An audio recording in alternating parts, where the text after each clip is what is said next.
বল্টুকে I love you আবিষ্কার করেছে? Searching company. কিভাবে বুঝলে বাবা? এর কোন গ্যারান্টি নাই, কোয়ালিটিও নাই। টিকলে সারা জীবন টিকে না, টিকলে 2 দিনও টিকে না। বল্টু চোর সম্পর্কে একটা ভালো উদাহরণ দিতে পারবে? স্যার, চোর পালালে বুদ্ধি বাড়ে। অতএব নিজের বুদ্ধি বাড়ানোর জন্য চোরকে সবসময় পালাতে দিতে হবে। কাল না তোর পরীক্ষা, এখনো গুড়াগুড়ি করস?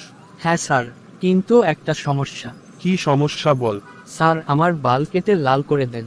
কি হারামজাদা, রাখো, তোর বাপের কাছে বলতেছি। আসলে স্যার, আপনি যা ভাবছেন তা না। কি তাহলে? আমার সাথে ইয়ার্কি? না স্যার, আমার নাম করিমলাল, কিন্তু অ্যাডমিতে ভুল করে করিম বাল লিখছেন। তাই বলছিলাম যদি বাল কেটে লাল করে দিতেন। জানিস, আমাদের বাসার সবাই বাথরুমে গান গায়। সবাই? সবাই, চাকর বাকর পর্যন্ত। তোরা তাহলে সবাই খুব গানের ভক্ত? দূর, তা নয়। আসলে আমাদের বাথরুমের ছিটকিনিটা নষ্ট তো, তাই।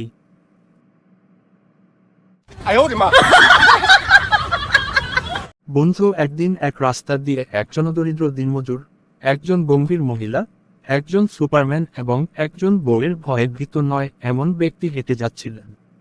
হঠাৎ দেখা গেল রাস্তায় একটা 500 টাকার নোট পড়ে আছে।